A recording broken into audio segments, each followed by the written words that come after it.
Bienvenue dans Oser la reconversion, le podcast numéro 1 sur la reconversion. Je suis Claire Virose, ancienne avocate d'affaires, j'ai tout plaqué pour réaliser mon rêve. Et ça a été la meilleure décision de ma vie. Si toi aussi tu as choisi une carrière par défaut ou pour faire plaisir à ton entourage, tu te demandes ce que tu fais encore dans ton job, découvre ici chaque lundi des invités qui te ressemblent et qui ont osé la reconversion dans tous les domaines. Ils nous racontent leur success story pour à ton tour oser la reconversion. Aujourd'hui, j'accueille dans Oser la reconversion Anne-Sophie Darrigade. Après avoir été dermatologue au CHU de Bordeaux, Anne-Sophie a tout plaqué pour fonder Mori, une marque de compléments alimentaires. Par-dessus tout, Anne-Sophie veut aider les gens, les soigner. C'est une évidence pour elle de devenir médecin.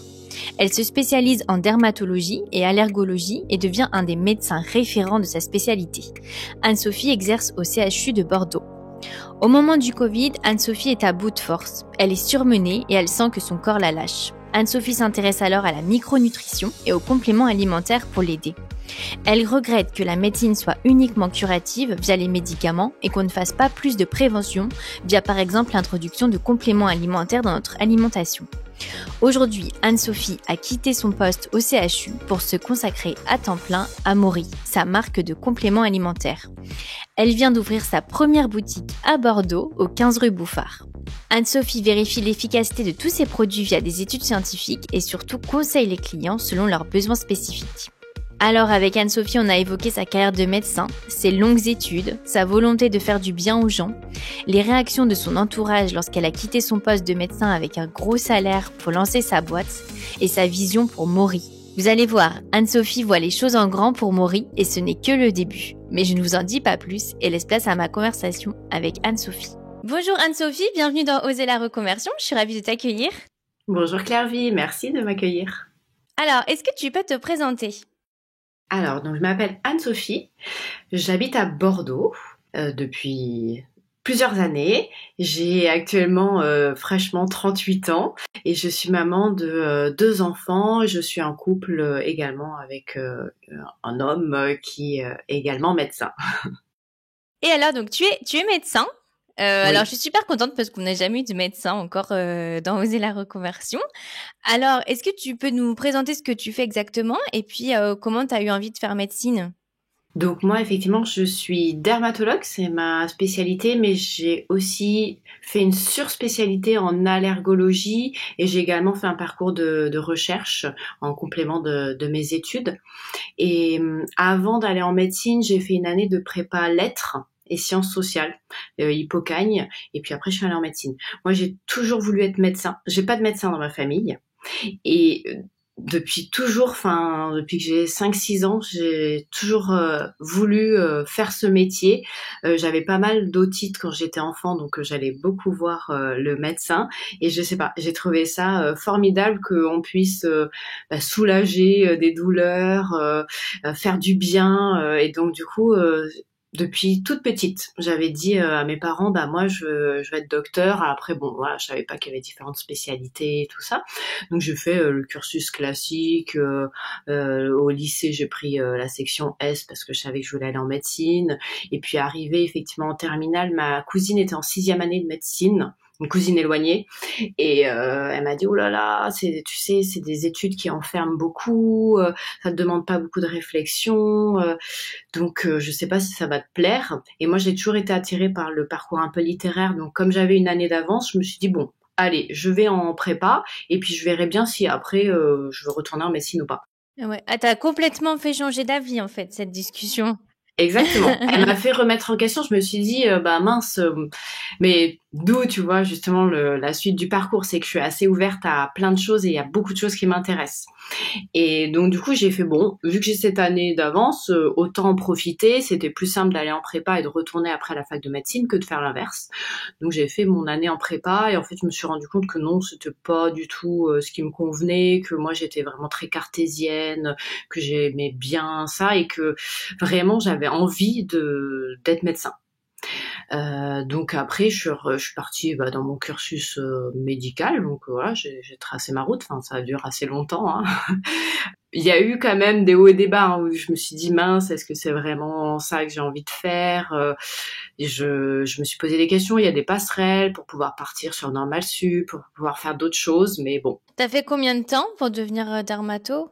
Donc en fait, il y a 6 ans de tronc commun. Après, on passe le concours, donc le concours d'examen classant national. Maintenant, ça, il va être un peu remis en question. Mais voilà, donc toute la France, tous les étudiants en 6e année passent ce concours. Et en fonction de ton classement, tu choisis ta ville et ta spécialité. Donc moi, je savais pas, j'hésitais entre pédiatrie, médecine générale. Donc du coup, sur l'été qui a suivi mon concours, je suis repassée en pédiatrie. Je me suis rendu compte que j'aimais quand même beaucoup aussi les personnes âgées. Voilà, donc je me suis dit non, la pédiatrie, ça va finalement m'enfermer. Donc je me suis dit bon, je vais faire médecine générale parce que j'aime tout le monde et j'aime bien justement avoir cette vision globale. Et les médecins avec qui je travaillais m'ont dit quand même, vu ton classement, tu pourrais choisir une spécialité. C'est quand même bien aussi d'être expert dans son domaine. Donc réfléchis. Donc j'ai fait ma petite liste, ce que j'aime dans la médecine, ce que je veux, donc mes petites croix, mes plus, mes moins. Et je me suis rendu compte que j'aimais beaucoup effectivement examiner les gens, la relation avec l'autre, avoir une vision assez globale. J'avais aussi envie de faire un peu d'humanitaire. Donc du coup, la dermatologie, ça a été la spécialité qui finalement cochait toutes les cases. Ça restait varié, il y a un relationnel, et ça va au-delà. Enfin, il y a l'image de soi, donc il y a quand même un environnement et une prise en charge qui est vraiment très globale et que j'appréciais. Donc, je suis partie découvrir la dermatologie. Donc là, tu commences ton internat à ce moment-là. La dermatologie, l'internat, c'est 4 ans, c'est une spécialité médicale. Donc c'est 4 ans d'internat, mais que moi j'ai entrecoupé parce que j'ai fait de la recherche. J'ai fait l'équivalent d'un master 2, donc une 5e année en microbiologie et immunologie. Donc c'est une année où tu arrêtes, donc tu fais ce master 2, tu as la partie théorique, et après tu as une partie de stage dans une unité INSERM de recherche. Donc là tu es sur les cellules, enfin rien à voir avec la médecine, mais ça fait quand même partie du cursus scientifique. Donc du coup, moi mon internat a duré 5 ans, et après comme j'ai décidé de me surspécialiser en allergologie, parce que pendant mon internat, j'ai un de mes chefs qui est rentré des États-Unis et qui m'a fait découvrir l'immunologie. Alors l'immunologie, c'est l'infiniment petit, c'est les cellules, comment ça interagit, et j'ai été passionnée. Donc du coup, j'ai travaillé avec lui et il m'a dit écoute, tu pourrais continuer sur l'allergologie parce que justement, c'est ça, c'est les interactions entre les cellules qui causent les allergies. Donc moi, je me suis surspécialisée dans les réactions aux médicaments. J'étais du coup la référente. Il y a beaucoup de réactions de la peau quand tu prends des médicaments. Alors ça peut aller de la petite rougeur ou de plaques d'urticaire, mais il y en a, elles sont rouges de la tête aux pieds. Enfin, ça peut être très très grave. Donc voilà, donc j'étais spécialisée dans ce domaine-là. J'ai complété donc ma formation donc après donc il y a les 6 ans de tronc commun, les 5 ans d'internat. T'es en train de faire le compte dans ma tête? Je fais le compte. Après, j'ai fait 3 ans, donc, du coup, de post-internat, donc 3 ans à l'hôpital. Et après, j'ai complété, je suis allée 1 année en Belgique, entre Bruxelles et Anvers, pour justement encore plus approfondir la dermato-allergologie. Parce que, voilà, ils sont réputés pour ce domaine-là. Ils ont cette vision très chimique, en fait. Donc, comme ça, je l'ai rapporté à Bordeaux. Et puis après, j'ai pris, du coup, mon poste à l'hôpital, enfin. Voilà, donc c'est effectivement très long, mais c'est varié quand même comme parcours. On part en recherche, on fait des études cliniques, donc du coup on apprend à rédiger des articles, à construire des études, donc voilà, il y a plein de choses quoi. Et t'es bien rémunérée pendant tes études? Non, pendant les études, non. Non. Quand après, tu es même, tu sais, moi après j'étais médecin hospitalier, donc clairement on fait pas ça pour la rémunération. Ceux qui veulent avoir une très bonne rémunération, ils restent pas en milieu hospitalier ou alors ils vont faire du privé à l'hôpital. Mais non, c'est Non, je dis ça parce que c'est quand même pas évident tu vois, pouvoir financer combien, 12 ou 13, 14 ans ouais. d'études, quoi. En fait, quand tu deviens interne, donc à partir de la 7e année, tu as l'équivalent d'un SMIC quand même. Donc tu peux payer ton appart. Et avant, moi je faisais des petits boulots. Tu gardes des enfants l'été. Moi, je faisais aussi hôtesse d'accueil les week-ends sur des salons. Donc ouais, tu fais en plus des petits boulots. Après, la fac, c'est quand même beaucoup moins cher qu'une école privée ou quoi. Hein. Donc Et toi, tu dirais que t'aimes bien faire des études, c'est la matière en elle-même qui t'a fasciné? Qu'est-ce qui te plaisait à ce moment-là? pour faire des études aussi longues et compléter. Ouais. Ouais, c'est plus que j'aime approfondir les choses et comprendre. C'est pas faire des études pour faire des études, mais c'est juste que tu tires un fil et puis ça t'amène à autre chose et t'as envie de comprendre et puis après tu rencontres des équipes sympas et puis hop t'arrives sur d'autres projets et donc à chaque fois tu te sens revigoré et t'as envie vraiment d'aller jusqu'au bout et donc tu t'investis à fond. Et comment ça se passe ton quotidien alors? Parce que est-ce que quand t'as commencé à travailler, c'était ce que t'imaginais? Non, effectivement, on s'attend pas. Moi, comme je te disais, j'ai pas de médecin dans ma famille, donc j'avoue que la réalité du métier de médecin, je la connaissais pas. Donc les études m'ont passionnée, la recherche m'a passionnée, mais après c'est très difficile de jongler justement quand t'es médecin à l'hôpital entre tes patients et moi j'adore la relation avec les patients. Donc je prends beaucoup de temps, j'aime beaucoup écouter, j'aime beaucoup comprendre et justement leur apporter la meilleure solution pour eux. Donc ça prend beaucoup de temps et ensuite t'as aussi donc tes projets recherche qui prennent énormément de temps. Donc il faut jongler entre tout ça et trouver un équilibre. Effectivement, c'est très compliqué, surtout que donc il y a différents statuts à l'hôpital. Moi, j'ai été ce qu'on appelle praticien hospitalier, donc c'est médecin hospitalier. Après, il y a des professeurs, donc eux ils ont la moitié à l'hôpital et la moitié dans une unité de recherche. Donc eux, ils ont plus de temps effectivement à louer à la recherche scientifique, la rédaction des articles. Nous, à l'hôpital, on est là pour les patients. Ça prend énormément de temps et donc finalement, la partie recherche, c'est un peu comme ton side business, quoi. C'est en plus si t'as le temps, donc c'est beaucoup le soir, le week-end. Donc ouais, c'est un investissement, mais moi, c'est ce que j'aimais aussi, pouvoir donner le meilleur à mes patients. Après, je faisais partie aussi de groupes nationaux où on échange entre experts et donc ça, c'est génial. Enfin, c'est quand même une grosse richesse de pouvoir échanger, se connecter. Et justement, le Covid avait été très compliqué parce que tu te rends compte que dans les congrès en physique, c'est dans les discussions off que naissent les idées de projet. Et donc, tout passer en visio, c'est difficile quoi justement pour garder cette interaction et cette émulation à partir sur des nouveaux projets. Et tu disais que tu n'avais pas de famille médecin, donc j'imagine que ta famille devait être super fière, enfin elle doit être super fière de ton parcours. Ouais. Effectivement, pour eux, c'est top d'avoir un médecin dans la famille. Alors, je dirais même que je crois que c'est maintenant indispensable, hein, au vu de la démographie médicale. C'est vrai que c'est assez sympa d'avoir un médecin dans sa famille. Mais oui, ouais, ils sont assez fiers. Après, tu sais, moi, ma maman, elle est très classique. Donc, une fois que j'avais passé donc mon concours de 6e année de médecine, et je lui ai dit, bon, ben voilà, je vais choisir la dermatologie. Et oui, alors c'est bien ma fille, mais ça serait bien aussi que tu trouves un mari. Donc, voilà. C'est bien de faire des études, mais bon, quand même, c'est très, très long. Hein. Ah oui, ouais. Elle avait aussi d'autres attentes, quoi. C'est ça, exactement. La question que j'avais aussi, c'était, parce que je sais que ça fait rêver beaucoup de nos auditeurs, tout ce qui est bien-être. Donc, beaucoup ont envie de devenir, par exemple, naturopathe ou voilà. Peut-être aussi sans oser faire médecine. Médecine, tu penses que c'est pour qui? Est-ce qu'on peut se reconvertir pour devenir médecin? Et pour qui c'est, tu penses, les études de médecine? Moi, j'avais fait un stage en Guyane parce que je voulais apprendre la dermato sur peau noire, donc pendant mon internat, et j'ai rencontré à l'époque, il avait le même âge que moi, donc on avait 26 ans, un kiné qui s'est reconverti.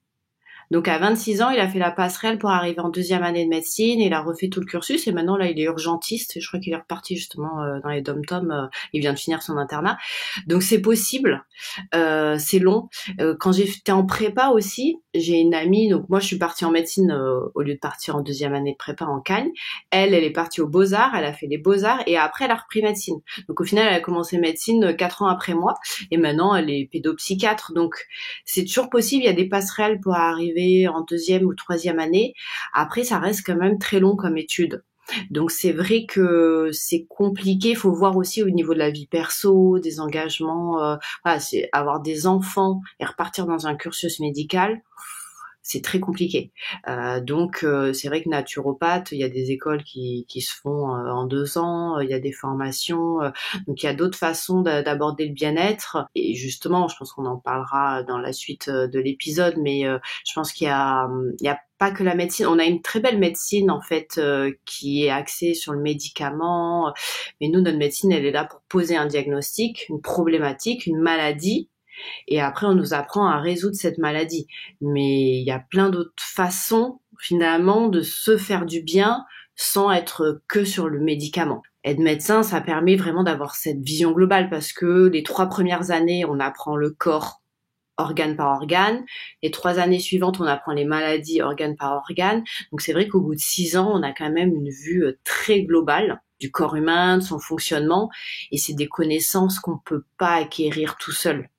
Parce que faut être très méthodique, faut avoir quand même, il y a des professeurs quoi qui sont là pour transmettre leur savoir, donc mais c'est pas donné à tout le monde de faire ses études et ça veut pas dire qu'il y a que les médecins qui font du bien. Enfin, ça, clairement, je suis persuadée qu'il y a d'autres manières. Après, c'est vrai que j'étais pas au courant de toutes les passerelles qui existent, hein, dont tu parles. En fait, il y en a beaucoup.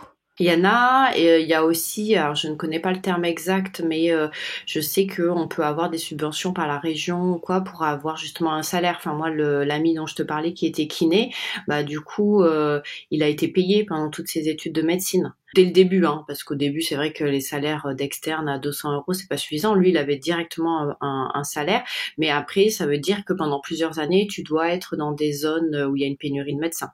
Il y a une contrepartie, mais c'est normal. Mais il y a effectivement des passerelles. Te dire si maintenant ça prévaut, parce que il y a eu des gros changements là dans les études médicales. Il y a plus vraiment de numerus clausus. On est en train d'enlever du coup le concours de 6e année, le concours classant national.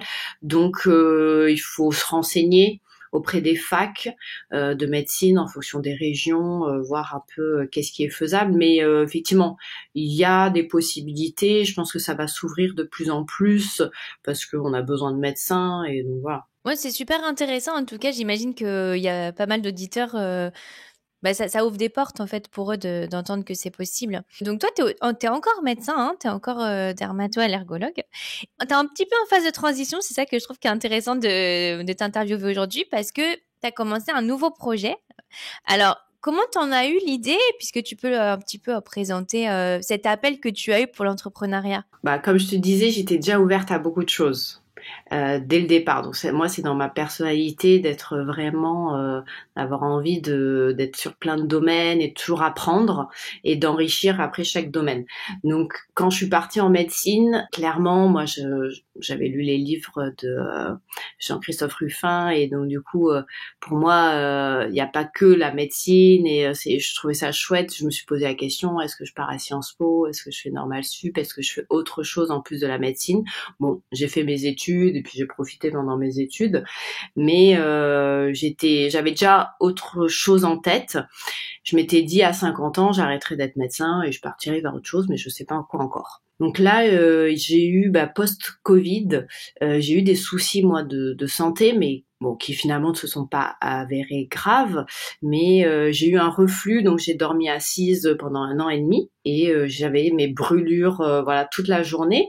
Donc j'ai contacté forcément mon confrère hépatogastro qui a regardé, qui m'a dit bon rien de grave, mais j'avais une bactérie, l'Helicobacter pylori, qui est assez fréquent dans l'estomac et qui donne ça. Donc on a traité ça et finalement j'avais encore mes reflux. Donc je lui ai dit quand même ça va toujours pas. Et en plus de ça, j'avais des fourmis dans les bras et les jambes et une sensation de jambes qui pèsent 1 tonne, comme si j'avais des jambes d'éléphant.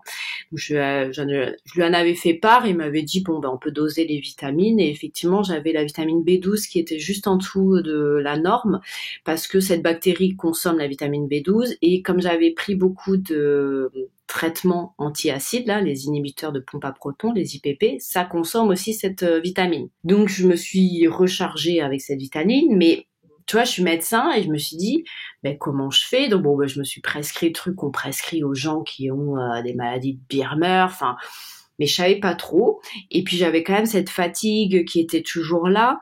Donc j'ai commencé à lire sur la micronutrition. Donc j'ai lu les livres notamment de Jérôme Manetta, qui est un professeur de physiologie, donc qui s'est beaucoup intéressé à la micronutrition. Et c'est quoi la micronutrition? Alors, c'est une Et question que ben j'allais te poser. justement, voilà. Et je me suis intéressée à ce monde que je ne connaissais pas. Donc en fait, la nutrition, comme on connaît, ça va être les macronutriments, les protéines, les lipides, les glucides. Et finalement, les micronutriments, c'est tout ce qui est vitamines, oligo-éléments, ton zinc, ton magnésium, ton sélénium. Donc tout ça que ton corps ne produit pas, qui va aller chercher dans l'alimentation. Et le souci, c'est que du fait de nos agricultures intensives, nos cultures, on a appauvri nos sols. Et en plus, avec les mutations qu'on a fait pour avoir un meilleur rendement agricole, on a aussi appauvri du coup nos fruits et légumes. Donc par exemple, nos légumes, ils ont 50% de moins de magnésium qu'il y a 50 ans. Notre orange, elle a 4 fois moins de vitamine C qu'il y a 50 ans. Donc même si tu fais une assiette super variée, super saine, où tu te dis bon bah c'est bon, j'ai mis mes protéines, j'ai mes légumes verts pour mes fibres, j'ai mes sucres lents, tout ça, et ben finalement même là, c'est compliqué d'avoir les apports qu'il te faut.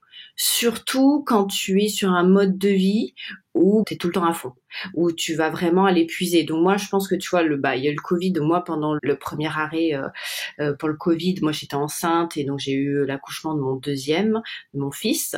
Et après j'ai repris sur les chapeaux de roue, il fallait rattraper tout le retard qui avait été mis en stand-by à l'hôpital, tous les projets qui s'étaient avait été arrêté, donc faut tout reprendre à fond la caisse. Donc je pense, tu vois, et j'avais mon deuxième, mon conjoint, lui il est médecin généraliste, donc pareil, lui il a pas arrêté, il s'est jamais arrêté. Donc du coup je pense que j'étais un peu surmenée à ce T'as moment-là. trop tiré un peu. T'as trop Ouais, tiré sur la corde, quoi. exactement. J'ai trop allé puiser dans mes réserves. Donc clairement, j'ai perdu du poids. En plus, j'ai eu du coup ce reflux. Donc du coup, tout ça, ça a vraiment puisé dans mon organisme. Et c'est là que je me suis rendu compte qu'effectivement, la micronutrition pouvait aider. Donc je me suis rechargée en vitamine B12, j'ai fait une cure de magnésium, mais t'arrives à la pharmacie, donc, pourtant je suis médecin, hein, et j'étais là, mais qu'est-ce que je prends? Je ne sais pas. Donc j'ai commencé à lire, à m'intéresser, à regarder vraiment des articles scientifiques là-dessus.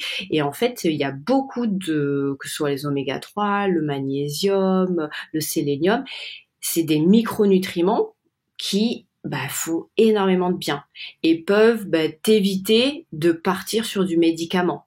Tu vois, et donc ça m'a passionnée, mais comme l'immunologie m'avait passionnée. Enfin, moi, j'adore comprendre sur le mécanisme, et je me suis dit, si toi, médecin, tu savais pas ça, et que finalement, il faut que tu ailles chercher l'information, il faut que tu la tries, il faut que tu vois qu'est-ce qui est vrai, qu'est-ce qui est faux. Après, je me suis dit, en fait, c'est ça, en fait, que t'aimes faire. Toi, ce que t'aimes, c'est sourcer l'information, la valider, et après, la mettre à disposition des autres. Moi, c'est le sens que j'ai du soin et de la médecine. C'est vraiment faire du bien aux autres.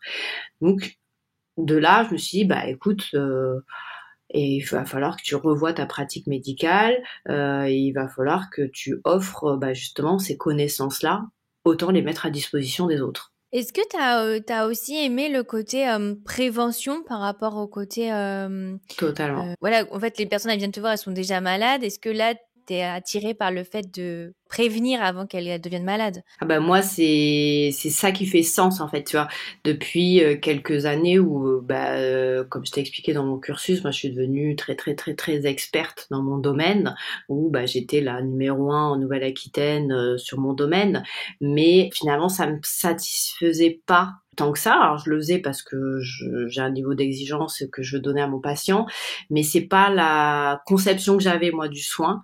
Et c'est vrai que moi ce que j'aime, c'est être en amont de la maladie.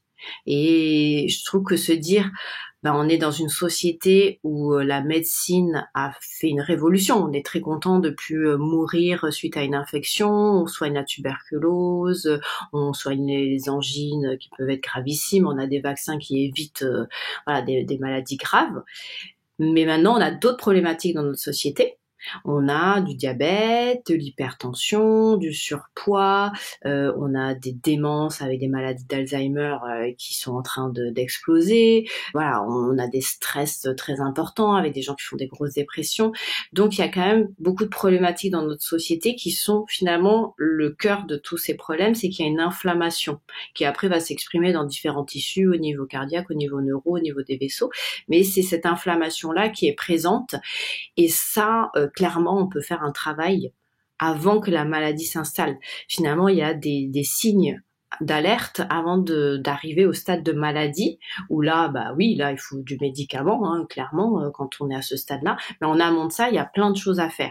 Et c'est vrai que moi, comme j'adore écouter les gens, une fois que j'avais mis en place les traitements, j'aimais bien leur donner d'autres clés pour se dire bon ben maintenant voilà, on va essayer de travailler le terrain, le fond, parce que il y a des choses à faire. Donc la prévention, pour moi c'est la base du soin, et moi c'est ce qui m'anime. Ouais.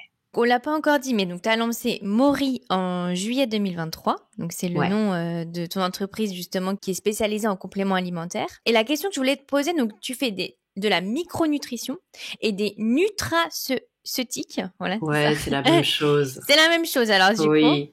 En fait, c'est deux termes.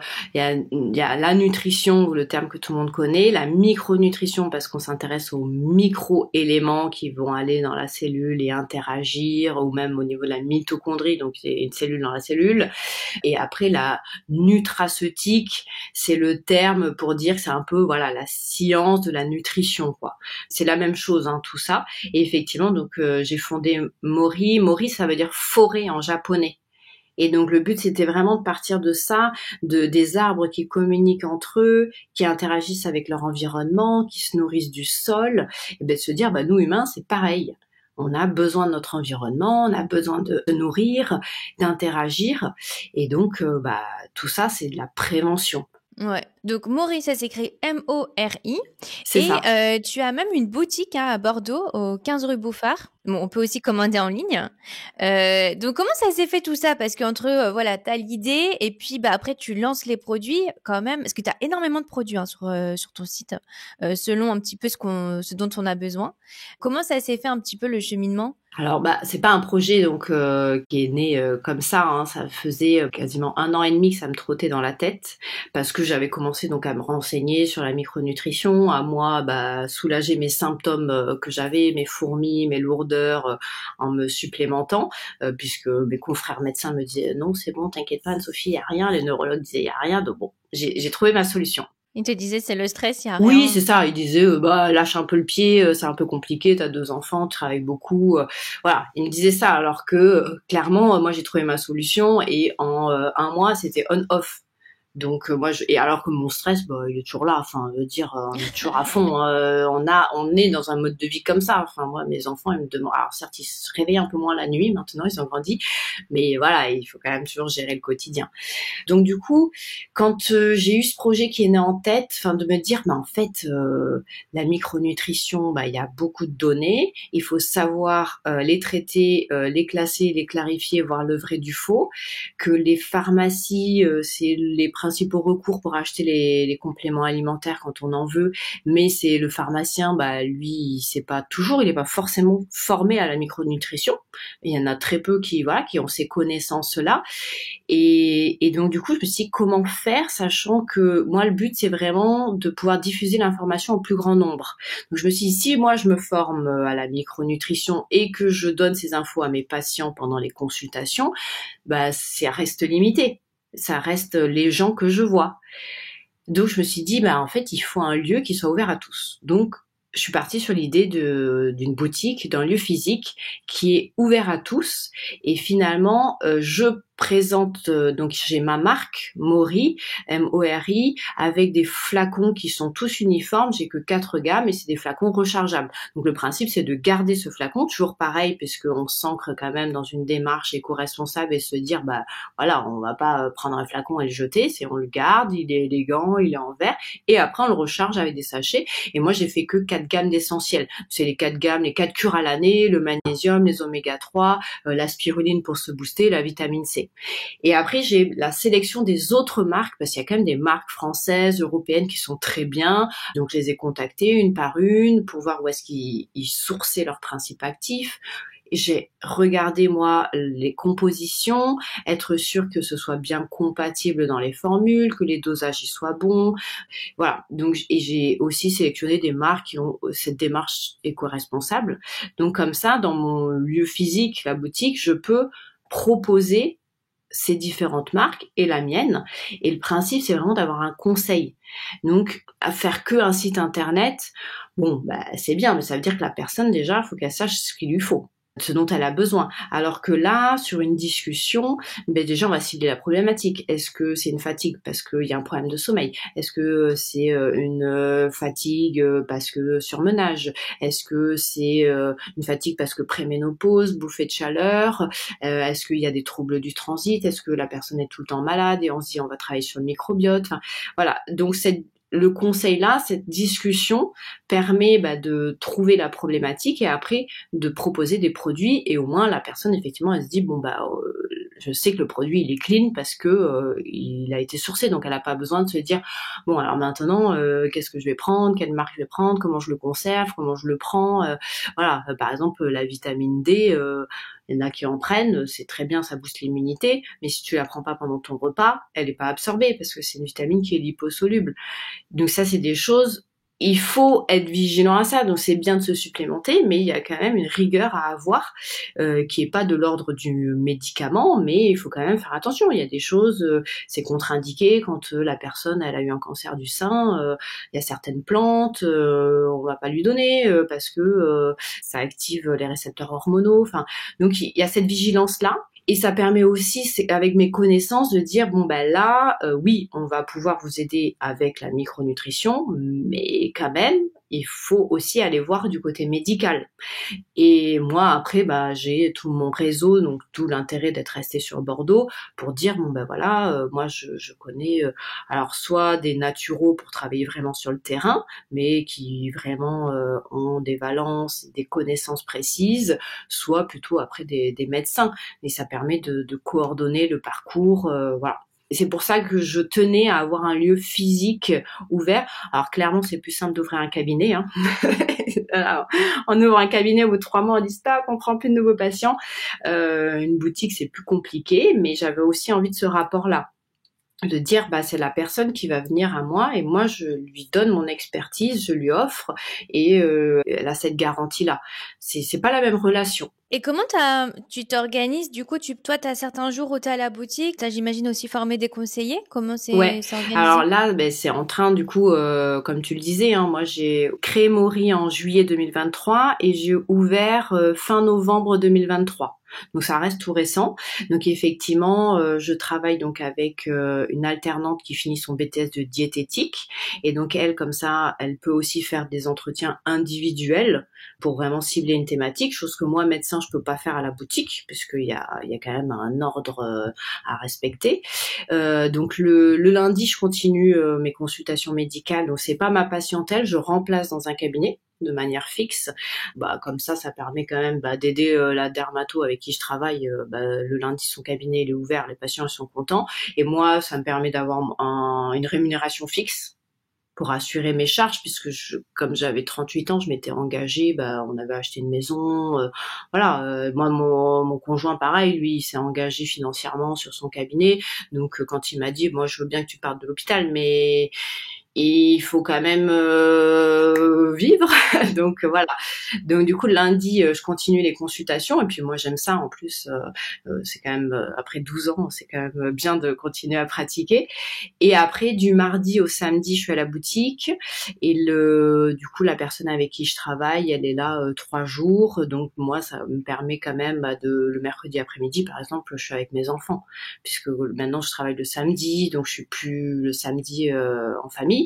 Donc je prends le mercredi après-midi avec eux, puis on jongle et l'objectif ça serait effectivement de former plus avec ma méthodo et mes connaissances et ma lumière médicale d'autres personnes pour être présente dans ce lieu, pouvoir conseiller et puis après pouvoir peut-être ouvrir d'autres lieux quoi. Ça serait l'objectif, ouais. Et la question que je voulais te poser, c'est est-ce que on peut t'envoyer un message, je sais pas, sur Instagram ou sur le site pour poser des questions avant de commander?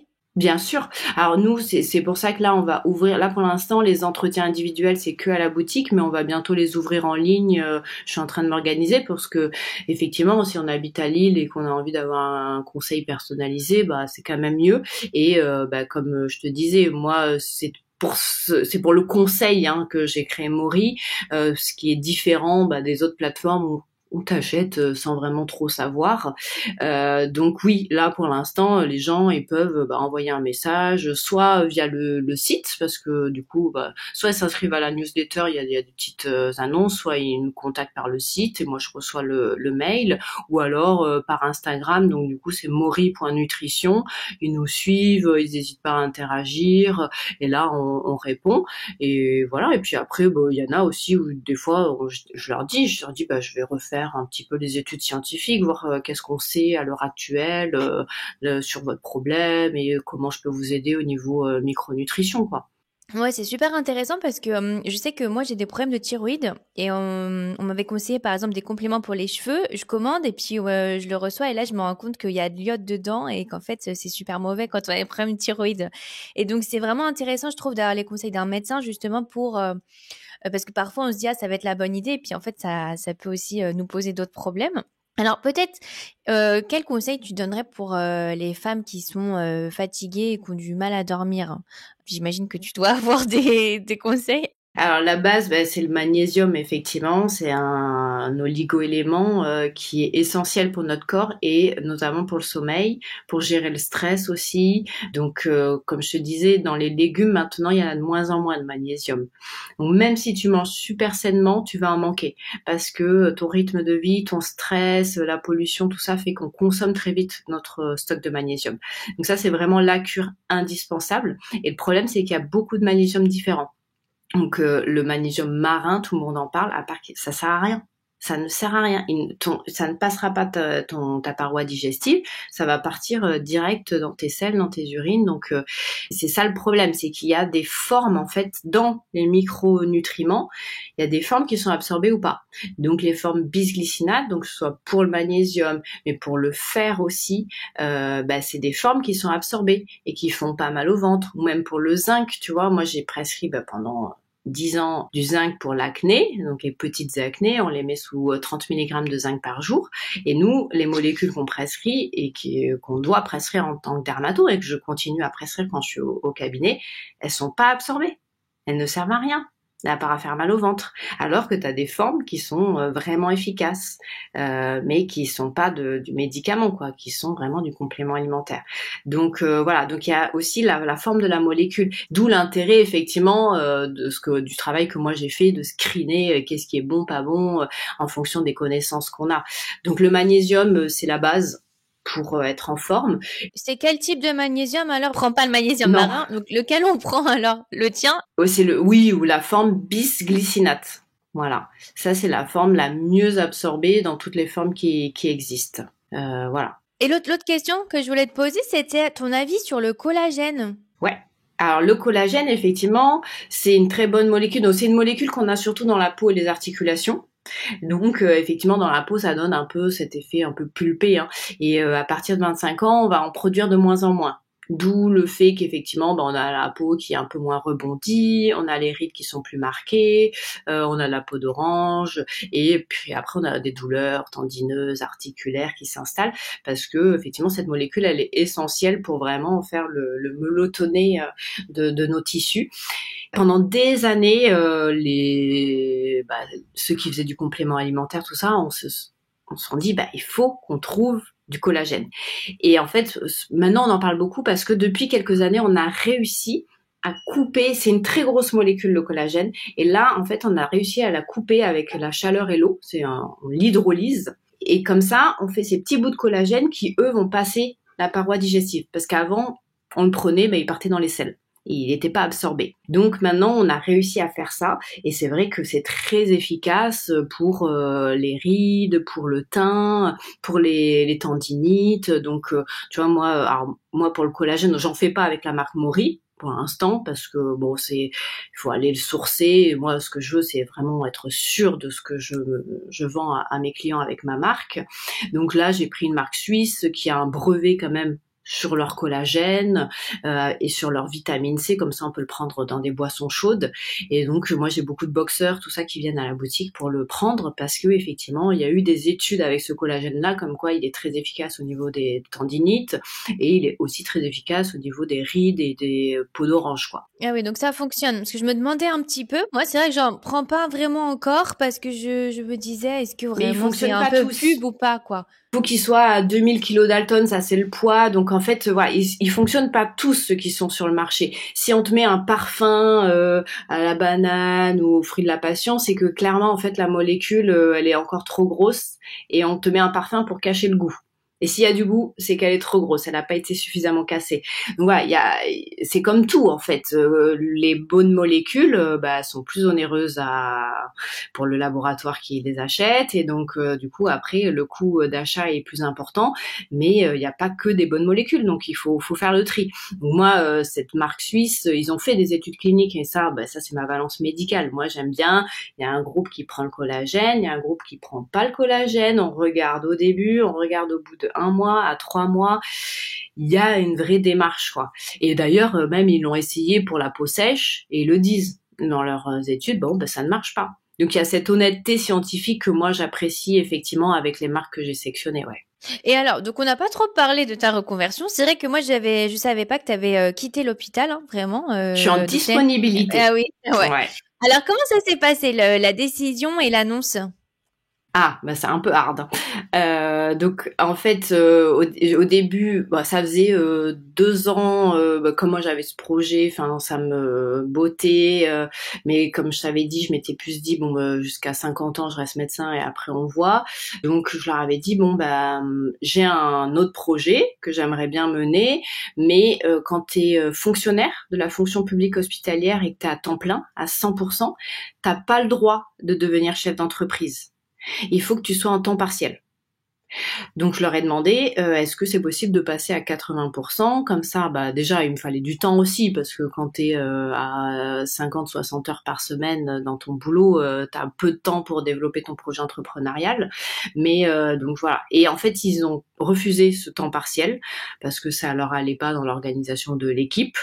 Du coup je leur ai dit alors je m'en vais, et c'est vrai qu'ils ont été surpris parce que moi j'ai été tellement investie pendant des années à me former à droite à gauche, à partir à Lyon, partir en Belgique, et j'étais experte dans mon domaine, donc ils se disaient mais qu'est-ce qu'il te faut de plus? Et donc pour eux c'est compliqué d'admettre que j'ai besoin d'autres choses, d'aller explorer d'autres sphères, que j'ai une autre vision de la médecine, mais voilà, après ils m'ont dit c'est ta décision, c'est ton chemin. Comment t'as géré aussi un petit peu les jugements? Parce que parfois, tout ce type de médecine, il y a un côté moins prestigieux, un petit peu aussi parfois charlatan, les compléments, en fait, c'est pas vraiment efficace, c'est pas des médicaments. Comment t'as géré ça, justement, toi, les a priori? Alors en fait, ça effectivement, ça devient clivant, mais de plus en plus, comme je te disais, il y a des études scientifiques qui prouvent que c'est efficace. Donc ça, les médecins, ils sont assez sensibles à cette rigueur, et du moment qu'il y a la démarche scientifique qui dit que oui, le résultat est là. Donc ça permet quand même de redorer le blason un peu de la micronutrition et des compléments alimentaires dans le milieu médical, mais c'est quelque chose qu'on n'apprend pas du tout pendant notre cursus. Donc il y a quand même de plus en plus de médecins généralistes qui se forment à la micronutrition, des spécialistes aussi qui, en plus de leur spécialité, de leur formation donc allopathique, médicaments, vont aller se former à la micronutrition. Donc il y a 2 types de médecins. Il y a ceux qui rejettent ça et qui disent ça sert à rien, c'est inutile, c'est bon pour les naturopathes, mais c'est de l'effet placebo. Moi je leur réponds mais alors déjà non, parce qu'il y a des études scientifiques, mais quand bien même, imaginons, il vaut mieux quand même prendre une gélule de magnésium que de prendre du Doliprane matin, midi et soir. Donc même quand bien même c'est de l'effet placebo, ça reste un effet positif. Donc autant s'en servir. Et après voilà, il y a quand même toute une frange de la médecine, surtout de ma génération, qui est très ouvert à ça et qui vraiment repart sur le mode on a eu une très belle médecine curative, mais il faut clairement développer des solutions préventives. Donc moi, toutes les semaines, j'ai des médecins, des confrères qui viennent chez moi et qui disent bah merci, t'oses faire ce que nous on n'ose pas faire, et clairement tu réponds à un besoin, parce que les gens ils ont aussi besoin d'aller se soigner avec du naturel, des plantes, des vitamines, mais ils sont sécurisés de savoir que moi j'ai fait une sélection et j'apporte un conseil dans ce que tu prends. Donc finalement voilà, c'est un entre-deux. Les naturopathes pareil, ils sont contents de se dire bon bah au moins toi on sait que les clients qui viennent chez toi, toi t'as fait une sélection, tu vas les réinterroger, donc finalement Tu redors le blason un peu. ouais, bah tous ceux qui sont enclins et qui ont vraiment, qui sont animés par le soin et faire du bien à l'autre et donner leurs connaissances pour faire du bien, bah ils sont favorables à mon projet. Après non, clairement, on n'est pas sur quelque chose de classique. Enfin, là, je casse les codes. Normalement, t'es médecin, si tu pars de l'hôpital, bon bah tu pars dans une clinique ou alors tu ouvres ton cabinet. Maintenant, c'est tellement facile d'être médecin, enfin que tu sois bon ou pas bon, les gens ils viennent. Hein. Voilà. Et moi, je prends le contre-pied de ça, de dire, bah moi, il va falloir que je prouve que je suis bonne pour que les gens ils viennent à moi, parce que là, on casse la relation et on n'est plus sur une relation descendante de soins, mais c'est un challenge. Et ton entourage a réagi comment? Ta famille, ton conjoint? Alors, ma famille, très bien. Alors bon, ils étaient un peu ah bah quand même ça fait 8 ans que tu nous dis que tu veux être médecin hospitalier, t'as enfin ton poste et là tu l'abandonnes, mais t'es fonctionnaire, mais c'est le métier que tu voulais faire. Donc ils ont été un peu surpris. Après ils me connaissent et ils savent qu'effectivement moi j'ai pas fait médecin hospitalier pour être dans tous les congrès, pour parler devant 500 personnes et pour avoir la lumière sur moi. C'est pas ça qui moi, ça, c'est pas ça qui me booste. Donc, du coup, voilà, ils savent que moi, j'ai la conviction vraiment d'aider les gens. Donc, ils trouvent que mon projet, il est rationnel. J'ai une cousine qui est pharmacienne et qui, pareil, est très quand même dans la phytothérapie.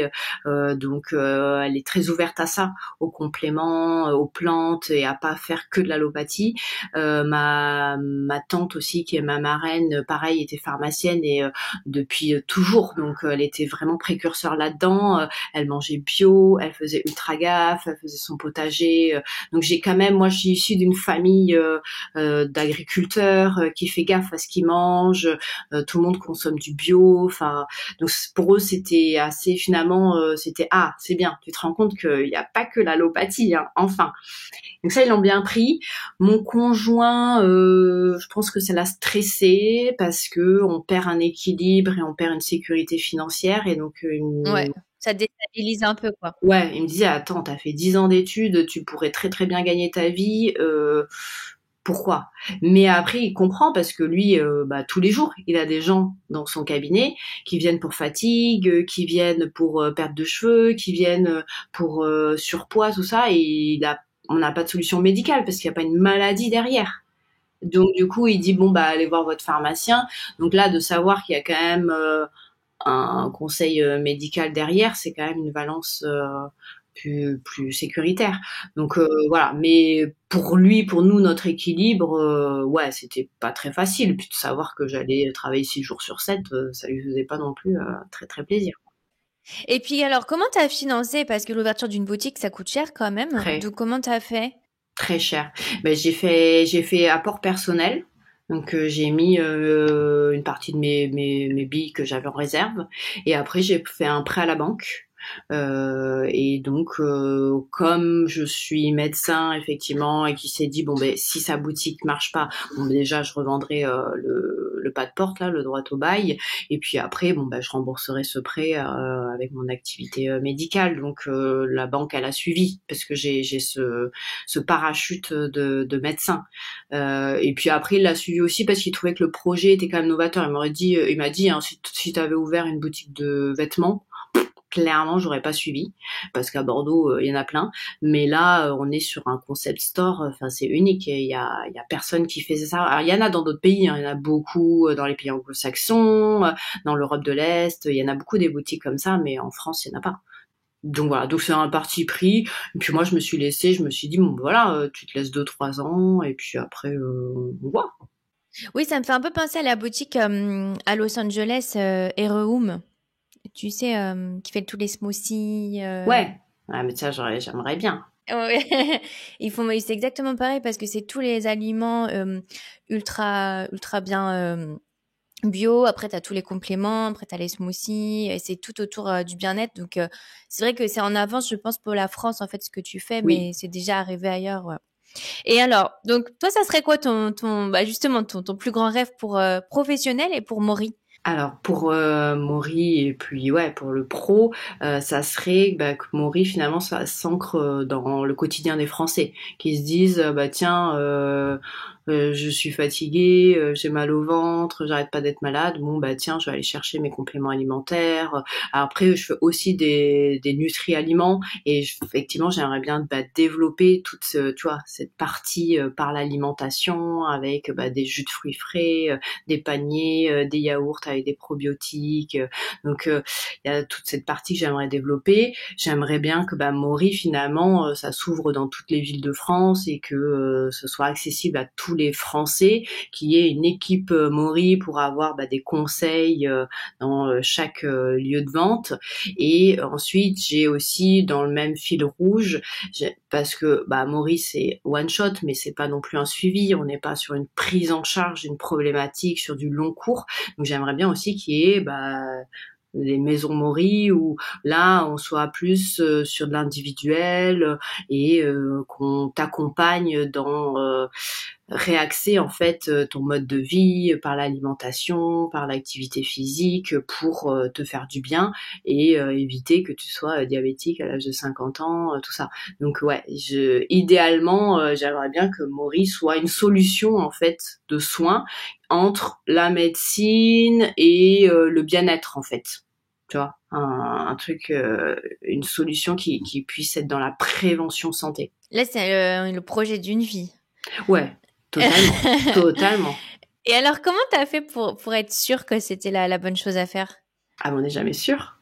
C'est rigolo parce que quand t'en parles, on sent que tu sais que c'est risqué, tu sais que c'est un challenge, mais en même temps, t'as cette sérénité quand même qui ressort, je trouve.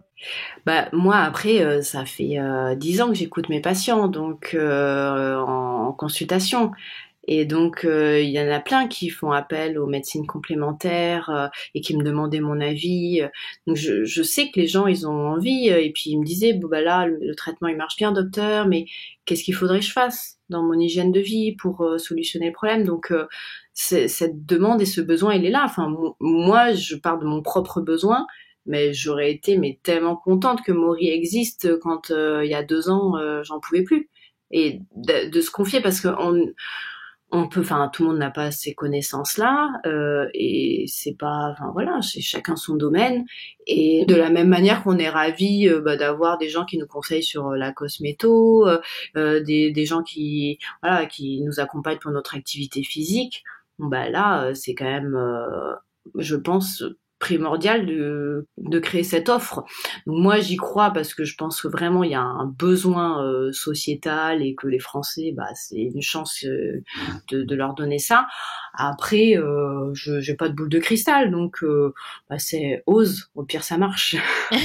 Oser la reconversion. Alors, dernière Exactement. question, c'est toujours la question que je pose à la fin. Quel est le meilleur conseil qu'on t'ait donné? Et c'était ça, c'était de dire va jusqu'au bout de ton idée, t'y crois, ça t'anime, tu sens, ça te fait vibrer, ça fait sens, alors que effectivement t'as déjà cette fibre de soin. Donc le meilleur conseil que plusieurs personnes m'ont donné, c'était vas-y, tente-le, vas-y step by step, progressivement, tu mets en place les choses et commence et tente parce que sinon tu vas le regretter et qu'après on peut pas revenir en arrière. Donc oui, c'est le parcours d'une vie, mais c'est pour ça que je me suis dit j'ai 38 ans, j'en ai encore pour 30-40 ans devant moi, donc en fait faut y aller quoi, il y a du pain sur la planche quoi. Ouais, autant faire ce que tu as envie, en fait, pourquoi attendre? Pourquoi attendre 50 ans au final? Ouais, c'est ça. C'était ça. C'était en fait le projet, il est ambitieux. Pourquoi attendre? Enfin moi, je pose le pied par terre le matin et je me dis c'est ça en fait. C'est pour ça que j'ai fait tout ce parcours scientifique, médical. C'est ça que j'aime en fait. Donc pour moi, ça a du sens. Après, à moi de bien l'expliquer et que ça fasse sens aux autres. Ouais. Un grand merci Anne-Sophie. Donc, je mettrai tes réseaux, ton site internet pour les auditeurs. Merci beaucoup pour tout ce que tu as partagé. C'était super intéressant. Merci à toi Claire-Vie pour toutes ces questions et ce petit ping-pong. Si vous avez aimé l'épisode, abonnez-vous et laissez-moi un commentaire si vous écoutez l'épisode sur YouTube. Et si vous écoutez l'épisode sur Apple Podcasts, Spotify ou Deezer, abonnez-vous et laissez une note 5 étoiles et un avis. C'est ce qui donne le plus de visibilité à ce podcast. N'hésitez pas à en parler autour de vous et à partager l'épisode sur les réseaux sociaux pour aider un plus grand nombre à oser la reconversion. Si vous souhaitez suivre les dernières actualités du podcast, rendez-vous sur notre compte Instagram @oserlareconversion et pour prolonger la discussion, rendez-vous sur notre groupe Facebook dédié aux auditeurs. Ensuite, si vous cherchez toutes les notes avec les références, allez dans le détail du podcast. Si vous souhaitez devenir annonceur, me proposer un invité ou me poser des questions, je serai ravie d'y répondre par mail à l'adresse partenariat@oserlareconversion.com.